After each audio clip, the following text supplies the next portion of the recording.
Pogorzelski. Thank you for tuning in. With me today is my guest, Robert Field, a nationally known expert in the healthcare regulation and its role in implementing public policy. He holds a joint appointment as Professor of Law at the School of Law and Professor of Health Management and Policy at the School of Public Health at Drexel University, and is also a lecturer in healthcare management at the Wharton School of the University of Pennsylvania, and a senior fellow of Penn's Leonard Davis Institute of Health Economics.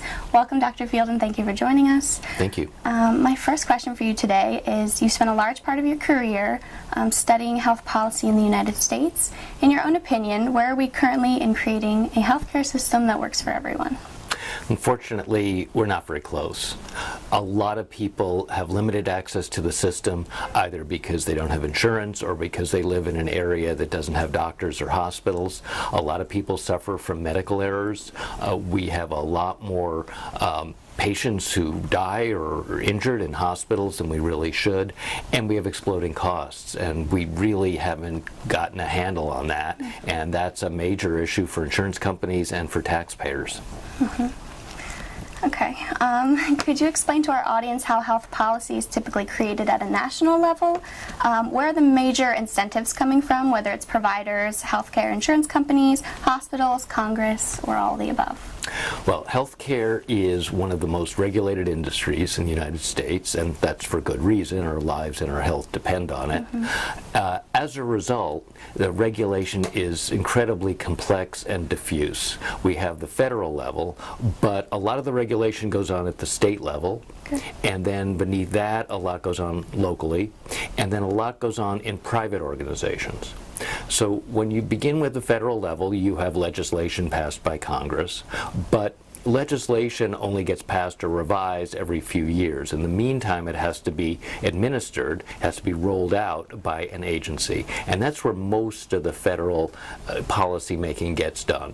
For example, the Centers for Medicare and Medicaid Services run the Medicare and Medicaid programs at the federal level. They are constantly making decisions about reimbursement, what kinds of providers are eligible, what kinds of services, what will the payment rates be. So that is very influential. And as you might imagine, those with a stake in it, physicians, hospitals, patients, suppliers of equipment, drug companies, are very active in trying to communicate with them and shape the policies that emerge. At the state level, you have a similar dynamic where you have state agencies that oversee quality in hospitals and doctors directly, and then you have some private organizations, the Joint Commission that oversees hospitals, and many of the specialty societies that oversee physicians. Okay, great, thank you. In your own opinion, what's the greatest challenge of creating a healthcare policy that truly works? The greatest challenge I see is the vested interest that we have in the system. We have the largest private sector of any healthcare system in the world. And as a result, you have major industries, hospitals, drug companies, device makers, and major professions that have a stake in having the system go in certain directions.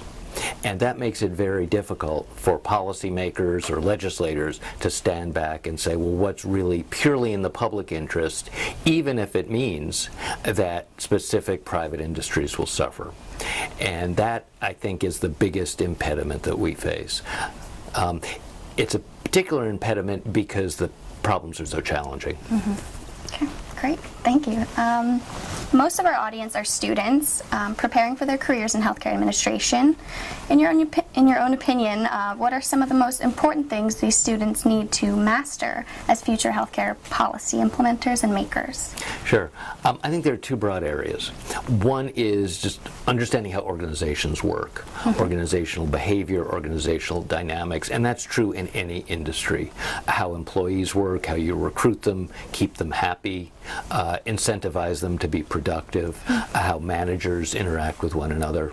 And the other side is the legal and regulatory side, the process by which laws and regulations are made and changed, the constraints on different government entities and private entities, and generally how it fits together under the umbrella of our legal system.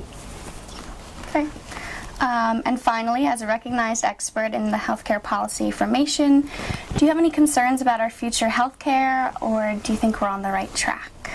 Well, I have big concerns, but then again, there are always big concerns. I can't remember a time where people did not say that healthcare was in a state of crisis. The crises seem to be getting more dire and more complicated. On the other hand, healthcare gets more complicated and more exciting.